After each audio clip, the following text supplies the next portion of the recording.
जिल्ह्यात सध्या खुनासारख्या घटनांमध्ये नवा फंडा सुरू झालाय. पोलिसांचीच टोळी त्यासाठी काम करते. खून झाला की तो एखाद्या अल्पवयीनवर खपवला जातो. यासाठी पैशांचं मोठं रॅकेट सुरू आहे.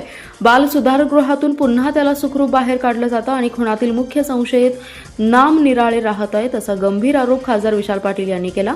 जिल्ह्यात कायदा व सुव्यवस्था पूर्णपणे बिघडली आहे. पोलीस स्टेशन विकली गेली आहेत. कोण अधिकारी कुठे, कोण कुठे बसणार हे दर पत्रकानुसार ठरलं जातं. पोलीस स्टेशनचा अधिकारी दुकानदार म्हणून बसत आहे. पैसे वरपर्यंत पोहोचतात. तक्रार द्यायला गेल्यावर तक्रार घेण्यापूर्वी समोरच्या पण तक्रार घेणार, मग बघा काय करताय असा अजब सल्ला पोलीस देतात. अन्यायाबाबत पोलिसात तक्रार देणं म्हणजे स्वतःवरच तक्रार दाखल करून घेणं होत आहे, असा गंभीर आरोप विशाल पाटील यांनी केलाय.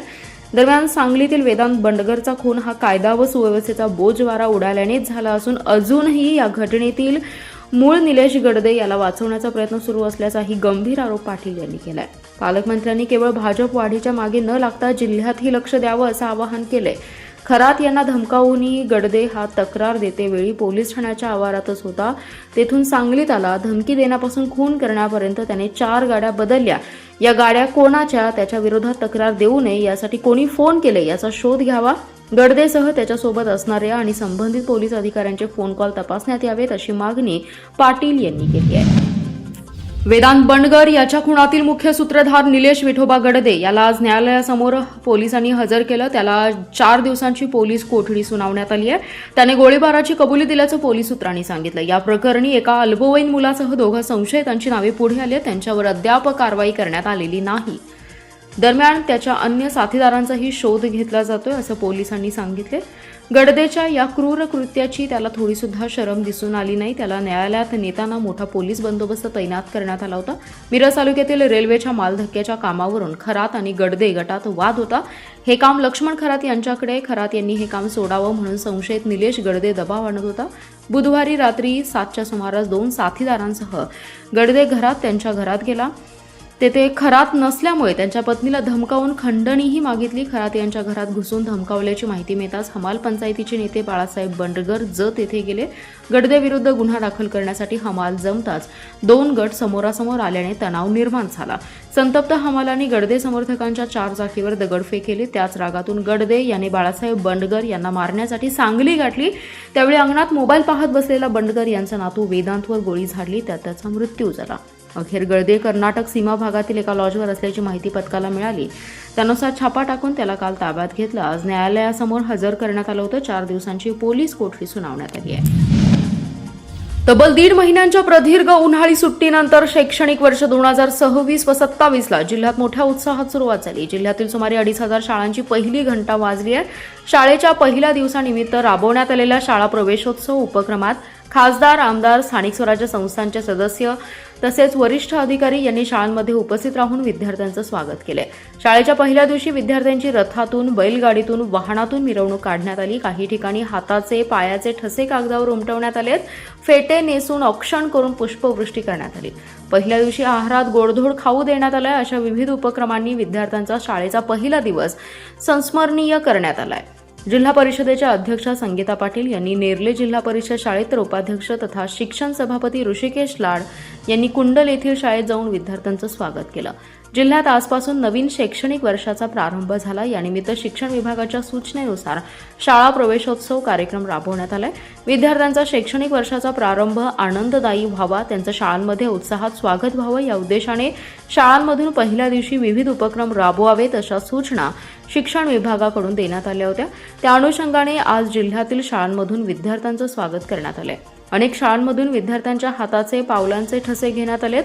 अनेक शाळांमध्ये आज पहिल्याच दिवशी पाठ्यपुस्तके, गणवेश आणि शैक्षणिक साहित्यही विद्यार्थ्यांना वाटप करण्यात आलंय.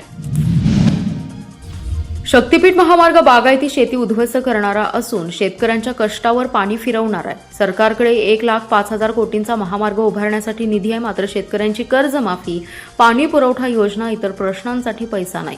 पंढरपूर सारख्या प्रमुख शक्तीपीठाला हा रस्ता जात नाही. मग हा शक्तीपीठ महामार्ग आहे की शेतकऱ्यांना शक्तीहीन करणारा महामार्ग, असा सवाल उपस्थित करून आमदार जयंत पाटील यांनी सरकारला धारेवर धरले. प्रस्तावित शक्तीपीठ महामार्ग रद्दसाठी कामेरी येथे सर्वपक्षीय शेतकरी मेळावा झाला। यावेळी आमदार सतेज उर्फ बंटी पाटील, राष्ट्रवादीचे आमदार जयंत पाटील, माजी खासदार राजू शेट्टी यांनी व शेतकरी कार्यकर्ते आणि विविध पक्षाच्या नेत्यांनी महामार्गाविरोधात आक्रमक भूमिका घेतली। हा महामार्ग शेतकऱ्यांच्या हिताचा नसून जनतेवर लादला जात असल्याचा आरोप करत शेतकऱ्यांच्या संमतीशिवाय प्रकल्प राबवू देणार नाही असा इशारा आमदार सतेज उर्फ बंटी पाटील, आमदार जयंत पाटील, माजी खासदार राजू शेट्टी यांनी केला आहे। सरकारने तातडीने महामार्ग रद्द करावा, अन्यथा राज्यभर तीव्र आंदोलन छेडलं जाईल असा निर्धारही मेळाव्यात व्यक्त करण्यात आला। सतेज उर्फ बंटी पाटील म्हणाले, सरकारच्या भूमिकेवर प्रश्नचिन्ह उपस्थित करत 86,000 कोटींचा प्रकल्प 1,05,000 कोटींवर नेण्यात आला। हा रस्ता शेतकऱ्यांसाठी नव्हे तर ठेकेदाराला उभारण्यासाठी आहे असा आरोप केलाय। तसेच शक्तीपीठ महामार्गाबाबत आमदार खासदारांची भूमिका जनतेने स्पष्ट करून घ्यावी असं आवाहन त्यांनी केलं। तसेच विधानसभेत महायुतीचे बहुमत असले तरी रस्त्यावर आमचं बहुमत आहे असा इशाराही त्यांनी सरकारला दिला। माजी खासदार राजू शेट्टी म्हणाले, मुख्यमंत्र्यांचा हा ड्रीम प्रोजेक्ट गुंडाळून ठेवा, महाराष्ट्रातील शेतकरी हा महामार्ग चालू देणार नाहीत असा इशारा त्यांनी दिलाय। विकासाच्या नावाखाली शेतकऱ्यांची जमीन हिरावून घेण्याचा प्रयत्न सुरू असल्याचा आरोपही त्यांनी यावेळी बोलताना केला। जयंत पाटील म्हणाले, हा महामार्ग बागायती शेती उद्ध्वस्त करणारा असून शेतकऱ्यांच्या कष्टावर पाणी फेरणारा असल्याची टीका केली आहे। सरकारकडे 1,05,000 कोटींचा महामार्ग उभारण्यासाठी निधी आहे, मात्र शेतकऱ्यांची कर्जमाफी, पाणी पुरवठा योजना, इतर प्रश्नांसाठी पैसा नसल्याची खंतही त्यांनी व्यक्त केली। सोलापूर जिल्ह्यात पिकअप विहिरीत कोसळून 8 जणांच्या झालेल्या मृत्यूवरून काँग्रेसचे आमदार सतेज पाटील यांनी दुःख व्यक्त करत सरकारवर टीका केली आहे। काही महिन्यापूर्वी नाशिकमध्ये अशाच पद्धतीची घटना घडल्यानंतर सरकारने अशा विहिरींबाबत धोरणात्मक निर्णय घेऊन कुठे कुठे अशा विहिरी आहेत हे तपासलं जाईल आणि त्याबाबत अशा विहिरींना कठडा बांधण्यासाठी सक्ती केली जाईल किंवा त्या विहिरी मुजवल्या जातील अशी घोषणा केली होती। परंतु या घटनेला अजून वर्ष पूर्ण होत नाही तोवर अशाच पद्धतीची घटना सोलापूर जिल्ह्यात घडते आणि त्यामध्ये 8 जणांचा जीव जातो, हे दुर्दैवी आहे। या 8 जणांच्या मृत्यूला सरकारचं हे दुर्लक्ष कारणीभूत आहे असं सतेज पाटील यांनी म्हटलंय। सांगली सातारा विधान परिषदेच्या निवडणुकीमध्ये महायुतीत इतकी खदखद आहे की तिकडच्या गोटातून न आवाज येणारा अट्टम बॉम्ब फुटेल असं विधान करत काँग्रेसचे आमदार सतेज पाटील यांनी खळबळ उडवून दिली आहे। महाविकास आघाडी म्हणून सांगली सातारा विधान परिषदेची निवडणूक एकसंघपणे लढवली जाते। त्यामध्ये जयंत पाटील, विश्वजित कदम, विशाल पाटील आणि उद्धव ठाकरे यांच्या शिवसेनेचे सर्व नेते एकत्रित काम करत आहेत असंही सतेज पाटील म्हणाले। जत परिसरात दहशत निर्माण करणारा तसेच खंडणी, अपहरण, मारहाण आणि अन्य गंभीर गुन्ह्यांमध्ये सहभागी असलेला हद्दपार कुख्यात गुंड मधुकर उर्फ मध्या दादासो वाघमोडे या जत पोलिसांनी सायंकाळी अटक केली। गुळवंची येथे क्रिकेट स्पर्धेच्या उद्घाटनासाठी तो येणार असल्याची माहिती मिळाल्यानंतर सापळा रचून ही धाडसी कारवाई करण्यात आली आहे।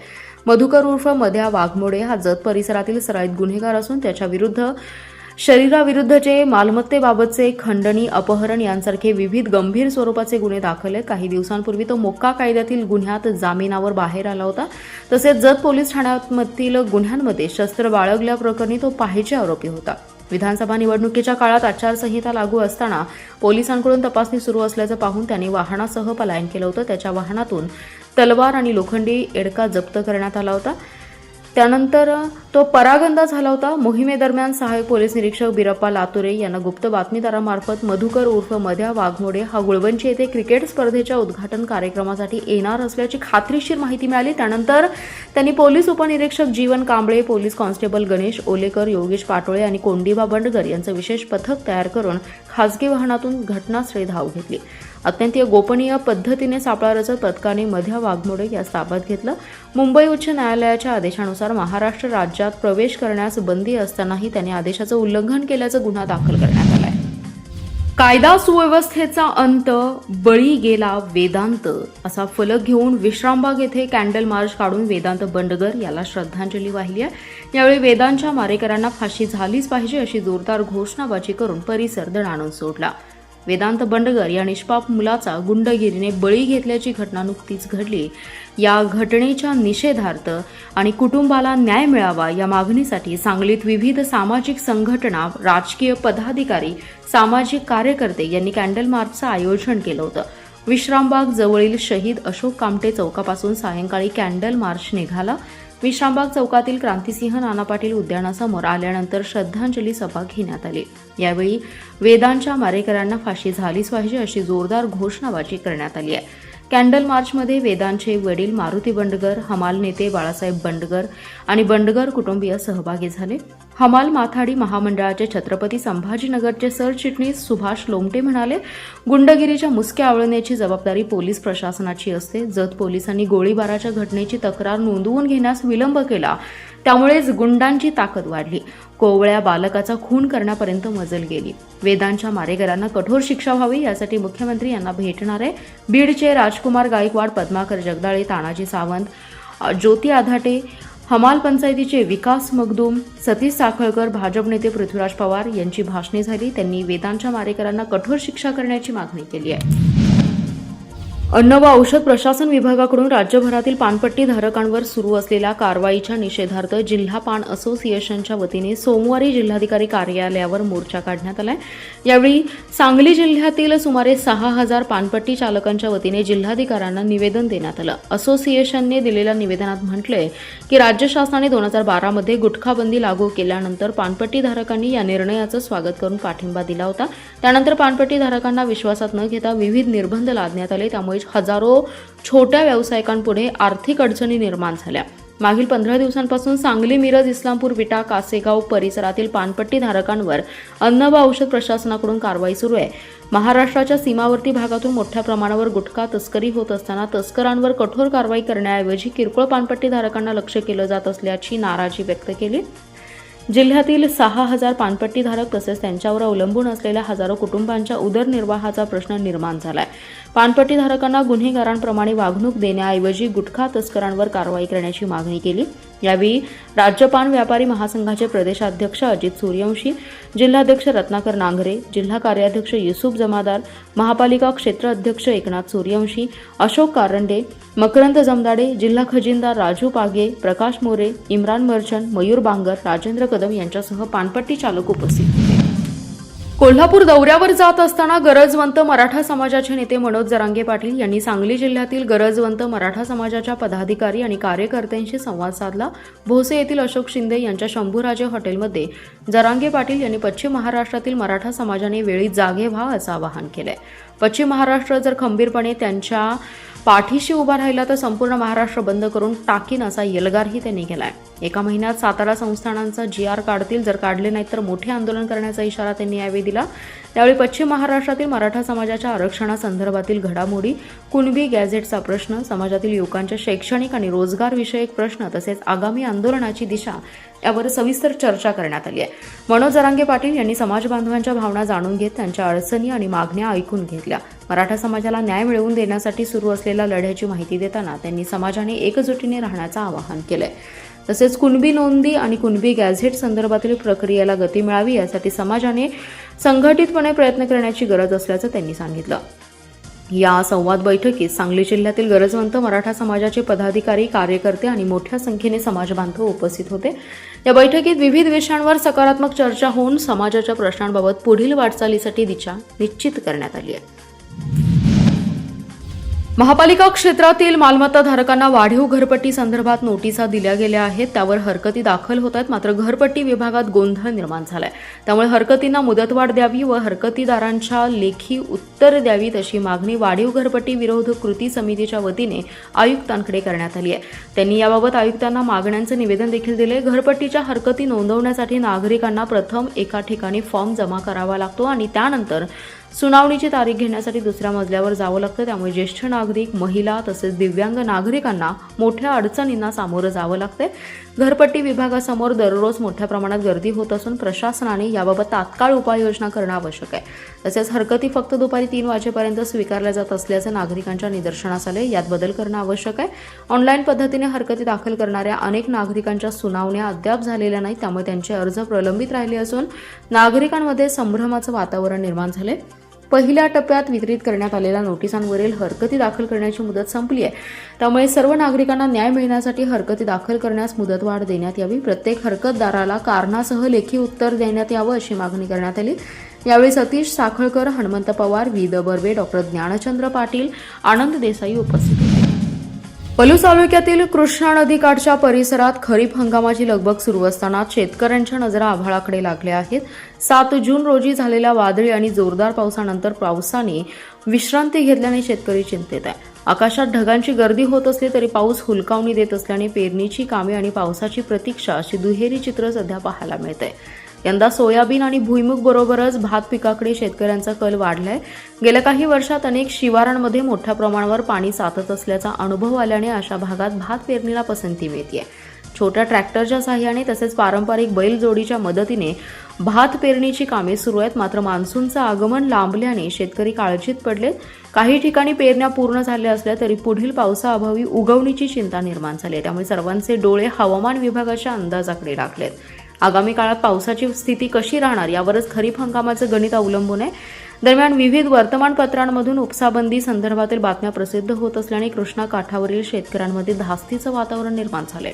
पावसाचं पाणी कमी राहिल्यास उपसाबंदी लागू होण्याची शक्यता वर्तवली जात असल्याने सिंचनावर अवलंबून असलेल्या शेतकऱ्यांची चिंता वाढली आहे. त्यातच एल निनोच्या पार्श्वभूमीवर हवामान विभागाने सावधगिरीचा इशारा दिल्याने शेतकरी परिस्थितीवर बारकाईने लक्ष ठेवू नये. एकीकडे पेरणीची धांदल, दुसरीकडे पावसाची ओढ आणि उपसाबंदीची धास्ती अशा कात्रीत कृष्णा काठावरील शेतकरी सापडले असून दमदार आणि सातत्यपूर्ण पावसाची प्रतीक्षा आता अधिकच तीव्र झाली आहे.